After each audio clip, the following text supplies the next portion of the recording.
Big Boss season 1 Malayalam live അപ്ഡേറ്റിലേക്ക് സ്വാഗതം. ഇന്ന് സെപ്റ്റംബർ 16. സത്യം പറഞ്ഞു കഴിഞ്ഞാൽ സാബുമാൻ്റെ കാര്യം ഓർത്തിട്ട് കഷ്ടം തോന്നുന്നു കേട്ടോ.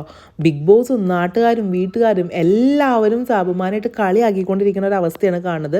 എന്നിട്ട് ഈ പൊട്ടനായ സാബുമാൻ അതൊന്നും മനസ്സിലാവുന്നില്ല. ഈ ആഴ്ച ബിഗ് ബോസ് വീട് ബിഗ് ബോസ് ഹോട്ടലായിട്ട് മാറുകയാണ്. അപ്പോൾ ഓരോരോ കണ്ടസ്റ്റൻസിനും ഓരോ ക്യാരക്ടേഴ്സ് ബിഗ് ബോസ് കൊടുത്തിട്ടുണ്ട്. നമ്മുടെ സാബുമാന് പറ്റിയ റോളാണ് ബിഗ് ബോസ് കൊടുത്തിരിക്കുന്നത് കേട്ടോ. മാജിക്കൽ പ്രതിമ.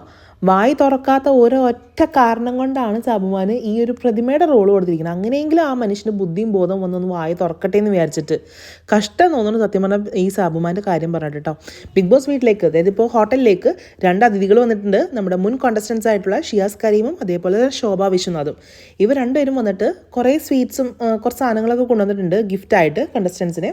അപ്പോൾ ഈ സാധനം കഴിക്കാൻ വേണ്ടി നമ്മുടെ സാബുമാൻ പ്രതിമ എന്നുള്ള റോളിൽ നിന്ന് മാറിയിട്ട് നേരെ കിച്ചണിലേക്ക് വരിക.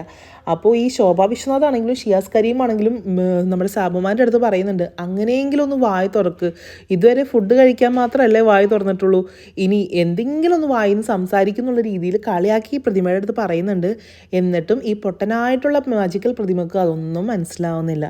പുള്ളി എന്തിനാണോ എന്തോ ഈ ബിഗ് ബോസ് വീട്ടിലേക്ക് വന്നിട്ടുള്ളത്. പ്രേക്ഷകരാണെങ്കിൽ ഈ കഴിഞ്ഞ വീക്കെൻഡ് എപ്പിസോഡിൽ ലാലേട്ടൻ വരെ പറഞ്ഞു, ലാലേട്ടൻ ചോദിക്കുന്നതിനൊക്കെ ചുമ്മാ ഇളിച്ച് കാണിച്ചുകൊണ്ടിരിക്കുകയായിരുന്നു ആ മനുഷ്യൻ. എന്തിനാണ് ബിഗ് ബോസ് വീട്ടിലേക്ക് കഷ്ടപ്പെട്ട് വന്നത്? വേറെ എത്രയോ ആളുകളുടെ അവസരമാണ് ഈ പുള്ളി കളഞ്ഞതെന്നറിയോ.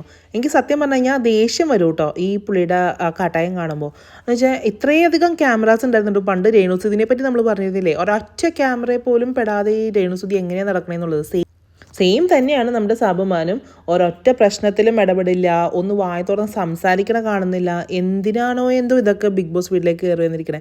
എന്തായാലും ഷിയാസ് കരീമും ശോഭ വിശ്വനാഥും നല്ല രീതിയിൽ തന്നെ അവരെ കളിയാക്കുന്നുണ്ട് കേട്ടോ. വന്നിരിക്കുന്ന ഗസ്റ്റുകളെയൊക്കെ സെർവ് ചെയ്യണ തിരക്കിലായിരുന്നു ബാക്കി എല്ലാ കണ്ടസ്റ്റൻസും. അപ്പോൾ ഈ പാവം പ്രതിമ പുറത്തുനിന്നുള്ളിലേക്ക് ഇങ്ങനെ നോക്കിക്കൊണ്ടിരിക്കുകയായിരുന്നു അതിൻ്റെ ഉള്ളിൽ എന്താ നടക്കണേന്ന് അറിയാനായിട്ട്.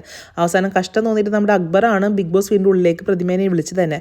അത്രയും കണ്ടസ്റ്റൻസ് അവിടെ ഉണ്ടെങ്കിലും ഈ പ്രതിമേനെക്കുറിച്ച് അല്ലെങ്കിൽ പ്രതിമയുടെ നിസ്സഹായാവസ്ഥ മനസ്സിലാക്കിയ ഒരാൾ അക്ബറാണ് കേട്ടോ.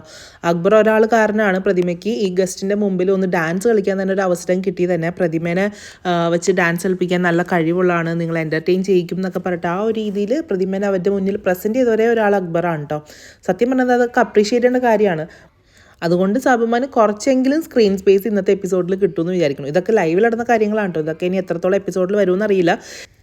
എത്രയൊക്കെ ആൾക്കാർ കളിയാക്കിയാലും എത്രയൊക്കെ ലാലേട്ടൻ വന്ന് പറഞ്ഞാലും അതൊന്നും ഇതുവരെ ഈ സാബുമാൻ്റെ തലയിലേക്ക് കയറിയിട്ടില്ല. ഇനിയെങ്കിലും കുറച്ച് നാണം വരുമെന്ന് വിചാരിക്കണോ. അല്ലെങ്കിൽ ഈ വീക്കിൽ മിക്കവാറും സാബുമാൻ പുറത്തു പോട്ടെ. എന്തായാലും നോമിനേഷൻ ലിസ്റ്റിൽ വന്നിട്ടുണ്ടല്ലോ, മിക്കവാറും പുറത്തു പോകുന്ന തന്നെയാണ് ഞാൻ വിചാരിക്കുന്നത്. നമുക്ക് കണ്ടു തന്നെ അറിയാം ഇനി എന്താ നടക്കണമെന്നുള്ളത്.